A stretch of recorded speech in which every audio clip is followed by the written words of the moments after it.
Alright guys, thank you so much for joining me and watching this video right now. This is RH back to the station, back to people, and back with a new reaction video.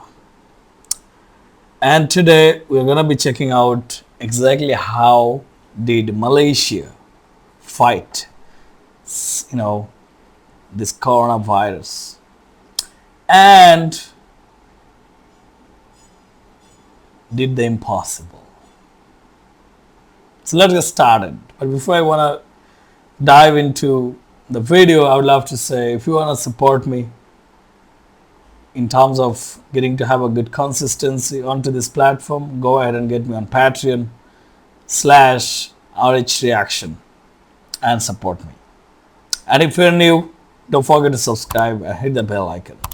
Thank you so much. Let's now get the ball rolling. Boom!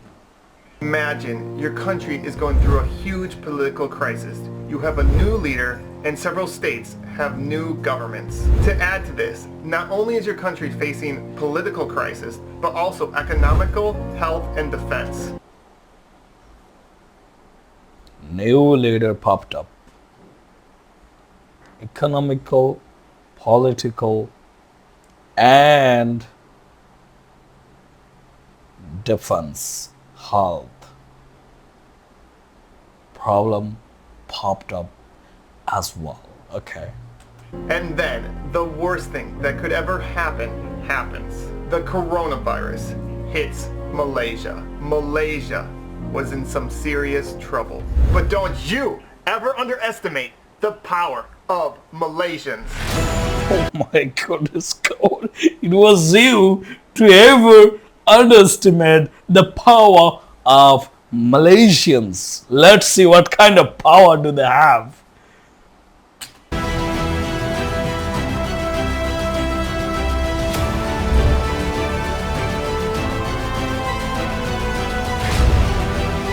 Wow.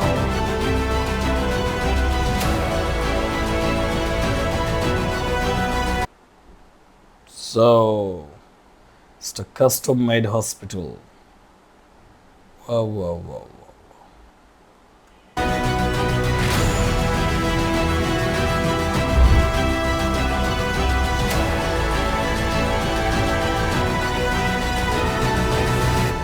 Boom! Here are 15 ways that Malaysia did the impossible. 15 different ways through which they did the impossible. So let's get ready. Let's shake it. Shake our body.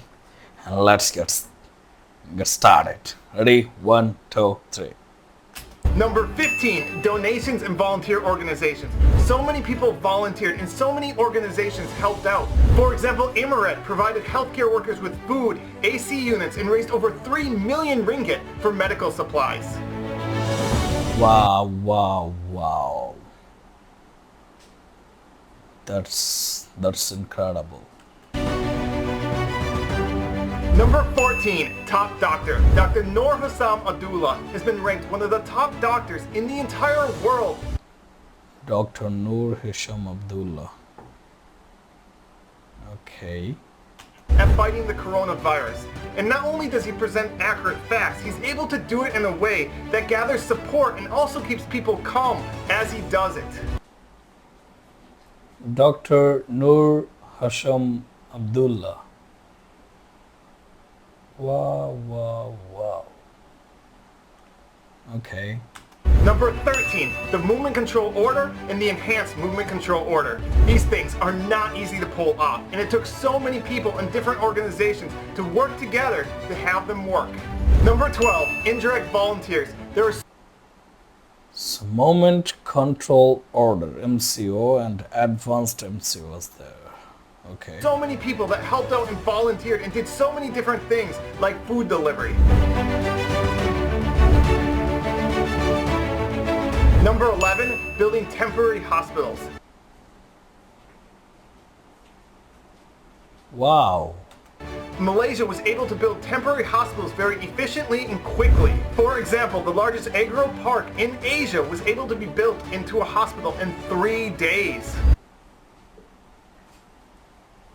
3 days?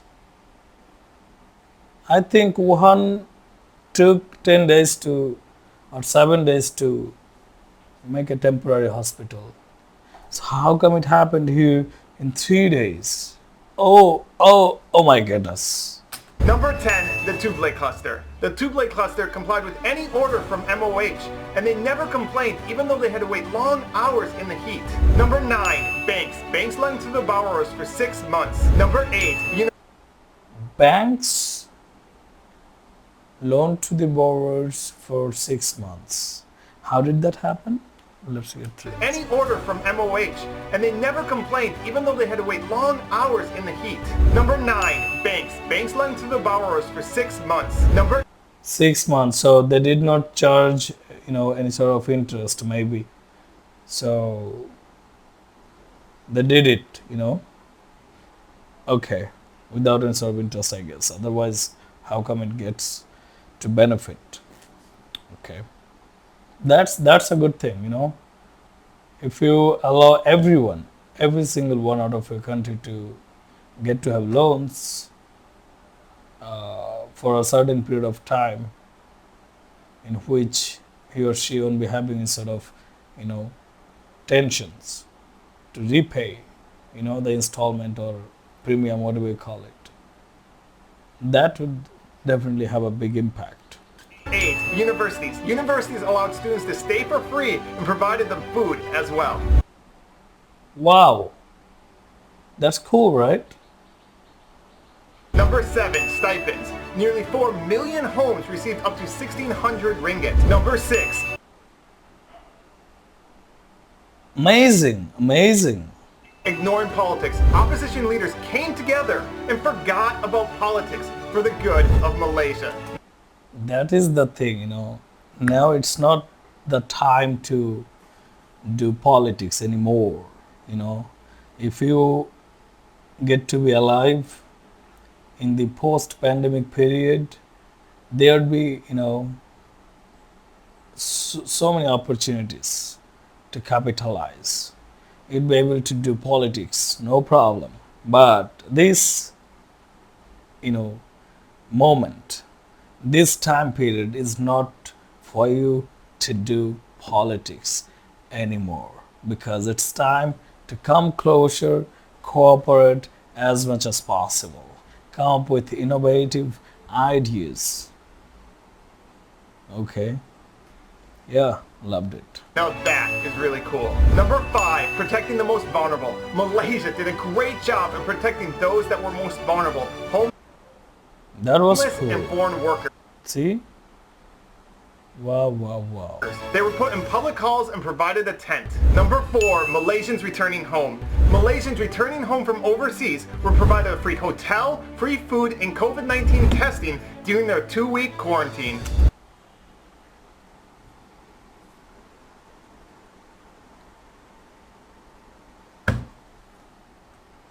Number 3, respect for frontline workers. I've never seen so much respect and love for frontline workers. It was so beautiful to see all the support Malaysians gave to the frontline workers.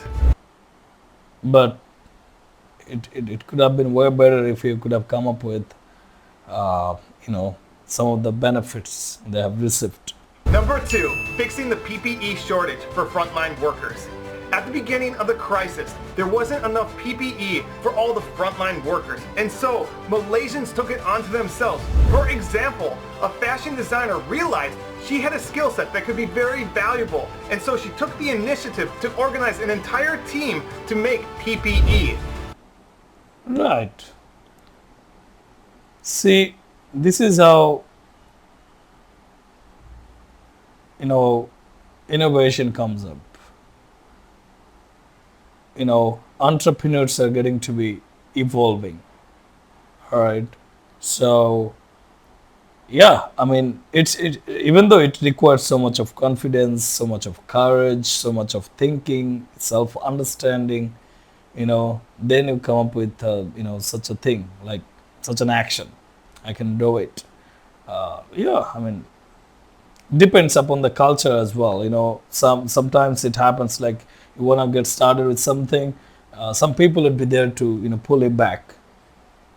I don't know why. Other than coming up with, a little bit of cooperation, like, hey, you are there to do something, let me help you out. Okay, but the opposite happens most of the time. Therefore, uh, you know good mindset oriented people, they get to be onto the backside of the, uh, what is it called,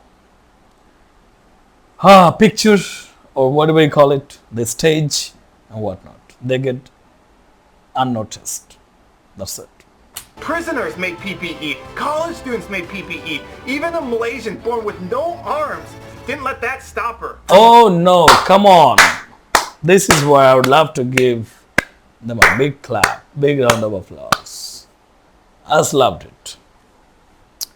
Incredible. Making PPE.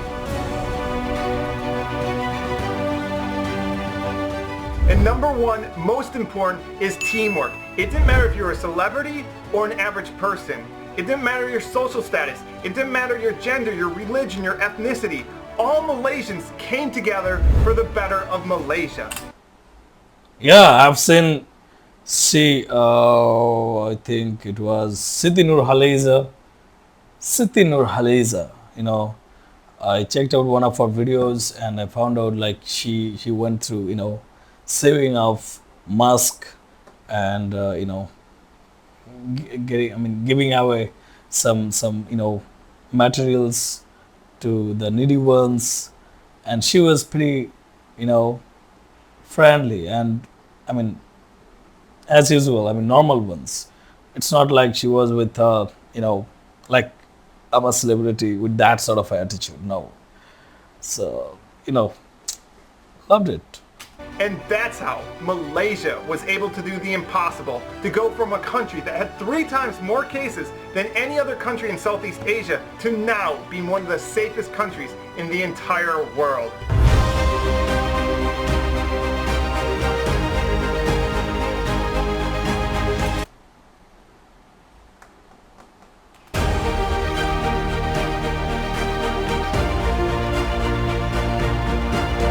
And lastly, I'd like to thank all the Malaysians that helped make this video possible. So many of you wrote to me, sent me videos and pictures, and specifically Pacific Baku, who's a motorcycle rider, let me What is this? Okay, Pacific by Coup.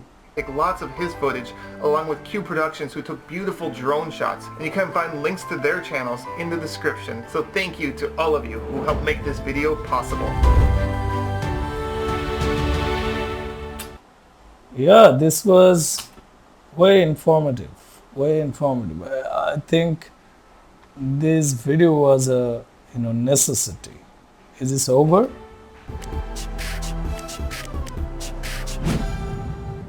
Dustin P. Heller, other side of the truth. So incredible, guys. This is how Malaysia did fight the impossible and make it happen incredibly. They just won the match, and I just loved it. It's a teamwork. If we could, right from the very first one to the very last one, if you could control in a sophisticated way, your team would be getting you productive outputs, effective outputs that you can invest somewhere to get to have a good ROI, return on investment, right? That's how it works. Yeah, I think they are that advanced, therefore they are living in such a sophisticated way. It's incredible. Hats off to the leaders who are leading, and also the frontline ones who are called to be the main leaders. Amazing. All together, you guys are in rocking. All right. Amazing. Thank you, guys. Thank you so much for coming up with such a recommendation. I just loved it. Hope you found this to be way informative, as well. If so, don't forget to come up with your, feedback, suggestion, and whatnot, recommendation. I just loved it, Anyway, if you want to support me, go ahead and find me on Patreon at patreon.com/RHReaction, and go support me. That's it. RH signing off for now. Hope to see you on the next video. But till then, stay happy, stay well, and stay pretty fantastic. Unless until the next video comes up and knocks your door to be reviewed, rechecked, and whatnot. Till then,